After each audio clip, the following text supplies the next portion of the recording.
Razstava, ki je na ogled v galeriji Božidar Jakac, izhaja iz njene prvotne postavitve v Mestni galeriji Ljubljana, a je tu znatno obsežnejša in podrobnejša. V kostanjeviški galeriji namreč hranijo največjo zbirko avtoričinih del iz različnih obdobij, skupaj več kot 270 kipov. Te je avtorica galeriji donirala leta 1996. Pregledna razstava je na ogled v razstavišču v zahodnem krilu galerije in se poglablja v različna obdobja njenega opusa. Zmeraj izhajam iz, bi rekla, časovnega zaporedja.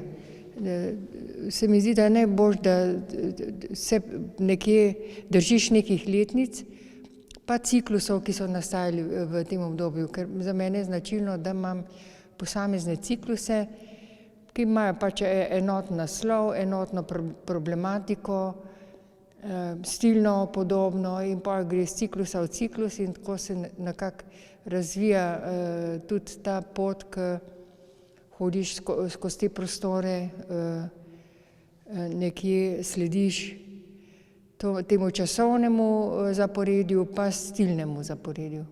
Večinoma ustvarja v desu. V zadnjih 2 desetletjih se je nekoliko bolj posvetila tudi glini, ki pa jo povezuje z desom. Zmeraj nekje sodeluje les v nekem okviru, v zadnjem času kot gajbica, ki ima pač svoj simbolni pomen, ne, gajbica kot potrošniška družba, ki non-stop neki greš v Mercator, vidiš same gajbice, ne, in tako naprej. No, tako da ima en svoj pomen in obenem je kot zaščita in kot nosilec te krhke keramike. Dragica Čadež je od sredine 60. let prejšnjega stoletja dodobra zaznamovala slovenski in širši regionalni kulturni prostor.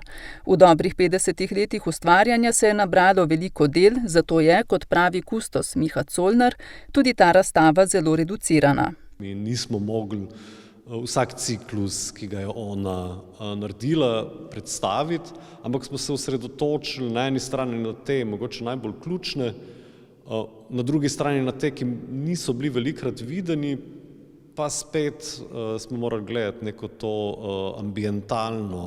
ambientalni aspekt, ne, skratka, da v bistvu razstava deluje, ne, v tem zares kiparskem smislu. Dragica Čadež je s Kostanjeviško galerijo povezana tudi skozi formo vivo. To je namreč njeno delo Simbol T iz leta 1966. V galeriji Božidar Jakac pa z njeno razstavo odpirajo novo razstavno sezono.